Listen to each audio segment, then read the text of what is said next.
Assalamualaikum warahmatullahi wabarakatuh. Perkenalkan, nama saya Nabila Hasana, saya dari kelompok 15. Pada kesempatan kali ini, saya akan menjelaskan tentang keterampilan bertanya, menjelaskan, memberi penguatan, mengelola kelas, dan menerapkannya dalam kelas. A. Keterampilan bertanya. Keterampilan bertanya merupakan bagian yang tidak dapat terpisahkan dalam rangka meningkatkan kualitas dan proses hasil pembelajaran yang sekaligus merupakan bagian dari keberhasilan dalam pengelolaan instruksional dan pengelolaan kelas. Tujuan yang ingin dicapai dari keterampilan bertanya yaitu A. Membangkitkan minat dan rasa ingin tahu siswa terhadap pokok pembahasan. Yang B. Mendorong siswa mengemukakan pendapatnya. Yang C. Menguji dan mengukur hasil belajar siswa. Yang D. Mengembangkan cara belajar siswa yang aktif. Yang E. Memusatkan perhatian siswa. Prinsip-prinsip dalam keterampilan bertanya yaitu: 1. Kehangatan dan keantusiasan. Yang kedua, memberi waktu untuk berpikir. Yang ketiga, menghindari kebiasaan-kebiasaan yang tidak bagus. Yang keempat, mempersiapkan pertanyaan pokok yang akan diajukan. Yang kelima, menilai pertanyaan yang telah diajukan. Hal-hal yang harus diperhatikan ketika bertanya yaitu: yang pertama, pertanyaan yang diajukan harus dengan bahasa yang mudah dimengerti siswa. Yang kedua, pertanyaan yang diajukan harus spesifik dan khusus. Yang ketiga, pertanyaan yang diajukan tidak mengandung makna yang ganda. Jenis keterampilan bertanya ada 2. Pertama, keterampilan bertanya dasar. Yang kedua, keterampilan bertanya tingkat lanjut. Keterampilan bertanya dasar mempunyai komponen yang perlu diterapkan dalam keterampilan bertanya ini, yaitu A. Penggunaan pertanyaan secara jelas dan singkat. B. Pemberian acuan. C. Pemindahan giliran. D. Penyebaran. E. Pemberian waktu berpikir. F. Pemberian tuntunan.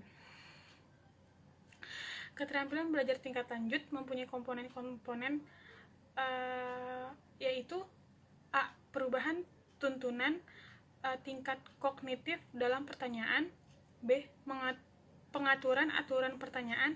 C. Penggunaan pertanyaan pelacak. D. Peningkatan terjadinya interaksi. Jenis pertanyaan ada 6. Yang pertama, recall. Yang kedua, pemahaman. Yang ketiga, aplikasi. Yang keempat, analisis. Yang kelima, sintesis. Yang keenam, evaluasi. B. Keterampilan menjelaskan. Keterampilan menjelaskan dalam pengajaran ialah penyajian informasi secara lisan yang diorganisasikan secara sistematik untuk menunjukkan adanya hubungan yang satu dengan yang lainnya.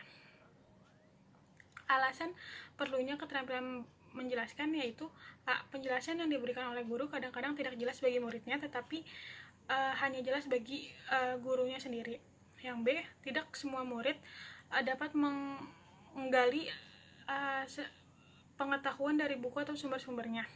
Yang C. Kurangnya informasi yang tersedia yang dapat dimanfaatkan oleh murid dalam belajar. Tujuan keterampilan menjelaskan: A. Membimbing murid untuk mendapat dan memahami hukum, dalil, fakta, definisi, dan prinsip yang objektif dan bernalar. Yang B. Melibatkan murid untuk berpikir dengan memecahkan masalah-masalah atau pertanyaan-pertanyaan. Yang C. Untuk mendapatkan balikan dari murid mengenai tingkat pemahamannya dan untuk mengatasi kesalahpahaman mereka. Prinsip-prinsip penggunaan: A. Penjelasan dapat dilakukan pada awal, tengah, atau akhir pembelajaran tergantung pada keperluan. B. Penjelasan harus relevan dengan tujuan pembelajaran yang hendak dicapai.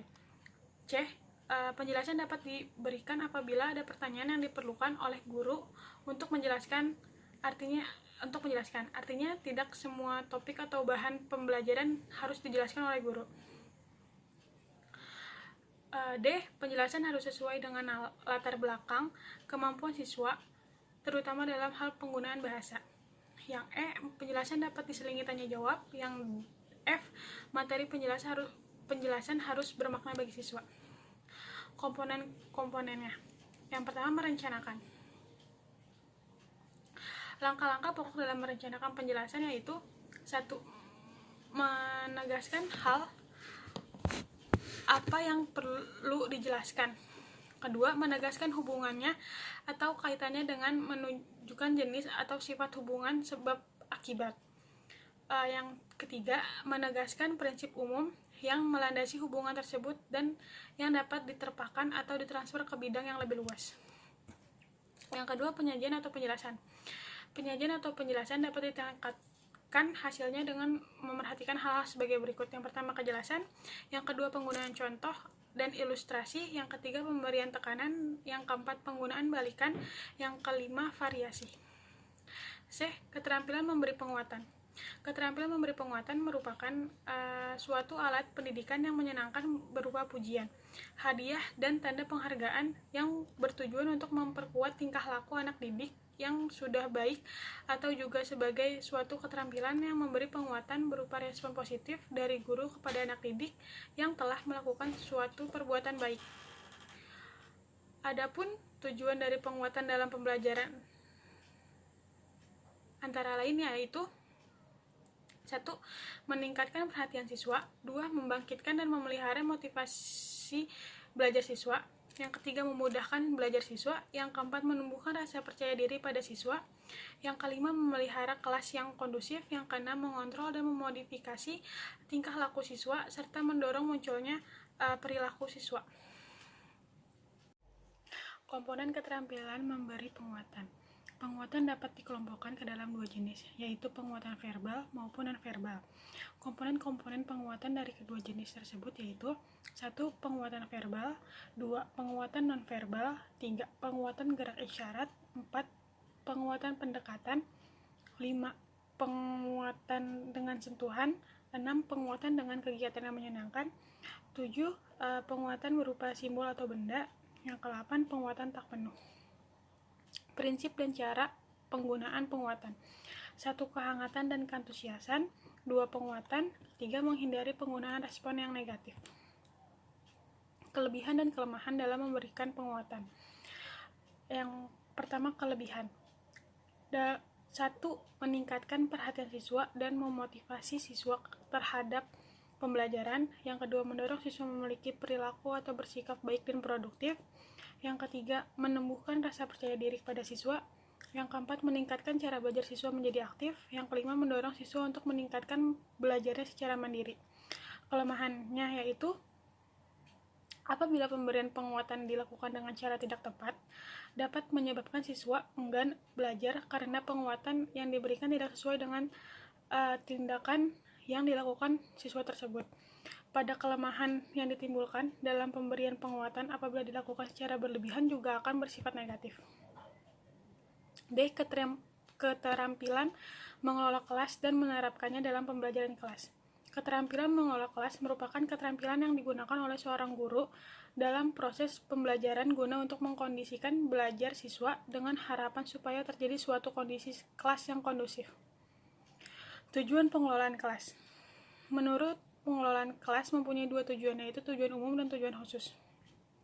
Tujuan umum pengelolaan kelas adalah menyediakan dan menggunakan fasilitas belajar untuk bermacam-macam kegiatan belajar dan mengajar agar mencapai hasil yang baik.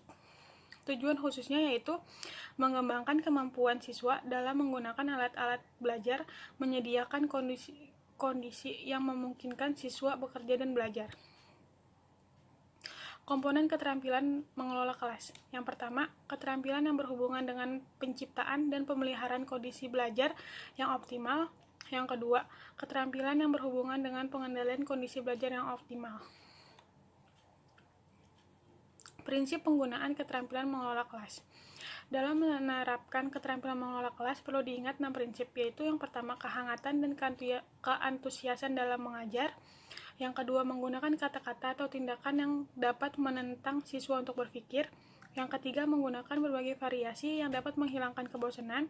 Yang keempat, keluasan guru dalam pelaksanaan tugas. Yang kelima, penekanan pada hal-hal yang bersifat positif. Yang keenam, penanaman disiplin dari diri sendiri.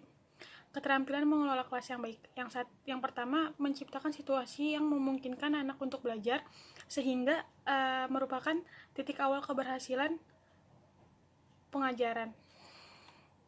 Yang kedua, siswa belajar dalam suasana yang wajar, tanpa tekanan dan dalam kondisi yang merangsang untuk belajar. Sekian penjelasan dari saya, kurang lebihnya mohon maaf. Wassalamualaikum warahmatullahi wabarakatuh.